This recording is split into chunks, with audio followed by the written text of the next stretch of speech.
ግልጽ የሥራና የመከናወን እቅድ የሌለው ድርጅት የሚጓዝበትን መንገድ ሊለየው አይችልም። የአፈጻጸም መመዘኛ ሳይኖረው በይሆናልና በሳይሆን አይቀርም የሚመራ ድርጅት ዕዳው ለድርጅቱ ለራሱም ሳይሆን ለብዙ ይተርፋል። በዚህ ግዙፍ ኢኮኖሚና በሚሽከረከረው ጊዜ በየድርጅቱ ያለው ሰራተኛ የተሰየመበትን ዕውቀትና አደራስ ምን ያህል እየተወጣ ነው? የሰራተኛ ልግመት፣ የአስተዳደር ችግር በየድርጅቱ ውስጥ ሲኖር ሀገር እሰበስበዋለሁ ያለችው የአገልግሎትና ምርት ኢኮኖሚ ትርፍ ምን ያህል ሊደነቃቀፍስ እንደሚችል አስቡት። በእርግጥ የአስተዳደር ችግር የሰራተኞችን ልግመት ቁልጭ አድርጎ ያሳያል ይባላል።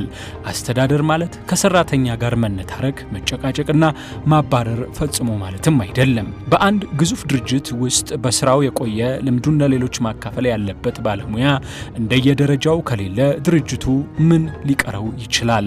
በድርጅት ውስጥ ያለ መጠላለፍ የሥራ ተነሳሽነት ማጣት የደካማ ሥራ አካባቢንና የአመራር ዝለትን ያመጣል። ለመሆኑ ይህ ሁሉ በየድርጅቱ እንዴት ሊፈጠር ቻለ? ማስተካከያ መንገዱስ ምንድን ነው? የተከበራችሁ አድማጮች፣ በዛሬው የምጣኔ ሀብት ዝግጅት ይህን የተመለከተውንና ተያያዥ ነጥቦችን ሰማላችሁ። አብራችሁን ብትሆኑ እንፈልጋለን። ዶክተር አረጋ ይርዳው በአስተዳደርና ተያያዥ ሙያዎች ከ20 ዓመት በላይ አገልግለዋል። እሳቸው በዚህ አካባቢ የተለያየ መጽሐፎችን አጠናቀዋል። ዶክተር አረጋ እዚህ ላነሳነው ጉዳይ ሀሳባቸውንና መፍትሄ መንገዱን እንዲያሳዩን የተጓዙበት የሥራ ልምድ ርቀት ያላቸው የተለያየ ትምህርት ዝግጅት ስብስብና ውሎ ይፈቅድላቸዋል።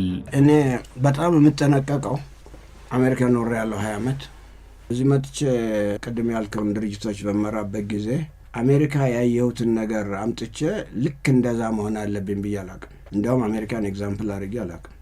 እኔ ከሌሎቹ ኢትዮጵያውያን ወንድሞች አብረን ግራጁዌት ካረጉት የለየ ነገር ቢኖር ውጭ ሀገር ሄጄ ኤክስፖዝድ ሆኛለሁ፣ አይቻለሁ። ያየሁት ነገር ጭንቅላቴ አለ። እዚህ መጥቼ ደግሞ ያየሁት ላቦራቶሪው ምኑ በዛ ሌቨል ካልሆነ የእኔ ትልቁ ስራ ከስተማይዝ ማድረግ ነው። ከዛ ያለውም በሙሉ ኮፒ አድርጎ እዚህ ካልሆነ ብዬ መታነቅ ሳይሆን ለኢትዮጵያ አሁን ላለችበት ሌቭል ይሄ ነው ብሎ አስተካክሎ መምራት ነው። ኦኬ። ሁለተኛ እኛ ብዙውን ጊዜ ራስን መውቀስ ለሶሉሽን ከሆነ ጥሩ ነው። ኦኬ። ዝም ብለን ለመውቀስ ከሆነ የትም አያደርስም። ኦኬ።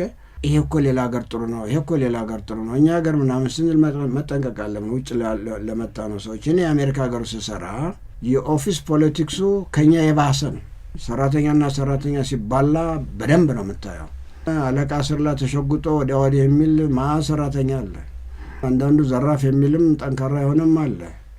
ያ ከልቸር አሁንም አሜሪካ አለ፣ ኢትዮጵያም አለ። ስለ ኢትዮጵያ ስለሆን እኛ ላይ ነው እንጂ ያለው ሌላ ሀገር የለም ብለህ ማሰብ። ዲስክሪሚኔሽኑ በሙሉ ነው። ጥቁር ከሆንክ ሌላ ነው፣ ነጭ ከሆንክ ሌላ ነው፣ ሴት ከሆነች ሌላ ነው። አሜሪካ ውስጥ ሙልት ያለ ነው። አሁንም ድረስ ያለ ነው፣ የምናየው ነው በሚዲያም ቢሆን አሁን። ስለዚህ አገርህን ራስክን ላለመስደብ ራስክን ከፍ ለማድረግ የምትችለው መቼ ነው? አይ እዚህ ላይ የኔም አለኝ። እንደውም ከአሜሪካ የበለጠ ነገር አለን። አንዳንድ ቦታ በከልቸር ብትሄድ በምን ብትሄድ እዚህ ነኝ ለመፎከር ረሃብን መቻል ጭንቀትን መቻል ከፈለግ አይደርሱብን። ስለዚህ ጥሩዎቹን ነገሮች ትወስዳለህ። ኤክስፖዝ ስላልሆንክ ያለ ይመስልሃል። እኛ ሀገር ብቻ ነው ያለ ችግር ብለህ ልታሰብ ትችላለህ። ቅድም ወደ አመጣው ለመምጣት ድርጅቶች ውስጥ መጠላለፍ፣ የኦፊስ ፖለቲክስ፣ ፌቨር ማድረግ፣ መቅጠፍ፣ አላለም ማጭበርበር፣ ንጹህ መሆን ኦል ዲስ ያሉ ናቸው አሉ። አሜሪካም ውስጥ ሰራተኛናም ተጋጭቶ ሌበር ግጭት ሲገባል ይካሰሳል። እዚህም ሀገር ያጋጥመሃል ምናምን። ስለዚህ የመጀመሪያው ነገር የሚሆነው ሁሉም ቦታ ላይ አለ ችግሮች። ዲግሪያቸው ነው የሚለያየው። ዲግሪያቸው ይለያያል። ለምሳሌ ሰራተኛ አንተ 100 ሰራተኛዎች ያሉት ቢሮ አለህ ልበል፣ ድርጅት አለህ ልበል። ኤቭሪዴይ አብሰንቲዝም እቆጣጠራለሁ ስትል ሜቢ 10 የሚሆኑ ሰዎች በታይም አይመጡ ግን ቤታቸው ሲወጡ ግን እደርሳለሁ ብለው ነው የወጡት። ሲስተሙ ገና ለአንተ ቢሮ ለማድረስ ቀና ስላላይደለ ያሉበት ቦታ የተለየ ቦታ ስለሆነ ሌት ካመርስ ናቸው። ስለዚህ ኢትዮጵያ ውስጥ እኮ ሰራተኛው እኮ ሌት ሆኖ ነው የሚመጣው ብለህ መማውቀስ ፈንታ ኢንፍራስትራክቸሩን እኮ ቢስተካከል ያቺ ነገር ጠፋለች ብለህ ወደ ሩት ኮዙ ነው መሄድ ያለብህ እንጂ ባህል ነው እኮ እኛ ዝም ብሎ አለ የሚገባው የሚለው ነገር ትክክል ነው ብዬ አላምንም። አለቃ ስር ተሸጉጦ አለ አይደለም እውቀት ሳይኖረው በመብለጥለጥ ምንም በማለት አለ አይደለም ወዲያ ወዲህ የሚል ሰው አለ። እንደው የኛ ሀገር ባህል እኮ እንደዚህ ነው ብለህ መናገር የለም። አሜሪካ ብትሄዳለህ የዛ አይነት ሰዎች አሉ። ስለዚህ ማኔጅመንት እነዛም እንዳሉ እንደውም አንድ መጽሐፍ ጽፌያለሁና በዛ መጽሐፍ ላይ 5 ሰዎች አስቀምጫለሁ። አንድ የተጋደመ ግንድ እንዲሸከሙ አረኩና ግንዱ ስራው ነው ብዬ አሰብኩ። ኦኬ አንዱ ጫፍ ላይ በራሱ ነክቶታል፣ አንዱ ጫፍ ላይ አንዷ ሴት ደግሞ በራሷ ተሸክመው ሁለቱን የተሸከሙት ግን ያሉ ሰዎች 5 ናቸው። አንዱ በጣቱ እንዲነክቷታል ግንዷን፣ ይሄ አልምጥ ነው። አንዱ ተገድፏታል፣ አንዱ ይግረምህ ብሎ ግንዱ ላይ ቁጭ ብሏል። እንደዚህ ነው ያሳየሁት። ድርጅት ውስጥ እነዚህ አሉ። ያንተ አዘ ሊደር ስራህ ያ ግንድ ያ ሸክም ቦታው እንዲደርስ ማድረግ ነው። ገብቷል? እነዛን 3 መካከል ያልኩን ነገር በማባረር ምንም በማድረግ አይደለም። እነሱም ኤሌመንት አላቸው። እነሱን አባረር 2 ብቻ ቢኖሩ እነዛ 2ቱም ሊበላሹ ይችላሉ። እንደውም አንዳንድ ቦታ ላይ ቆይ እሱ በመኖሩ ፋሲካ ነው ይስሐቅ ይጫወቱ ነው። ዩኒቲ ዩኒቨርሲቲ ጋር ብትመጣ እንደዛ አልምጥ ሳይሆኑ መኖር ያለባቸው ሰዎች አሉ። ለምሳሌ ፕሮፌሰር ሆኖ ደከም ብሏል፣ አሁን ብዙ ክላስ ሊሰጥ አይችልም አለ።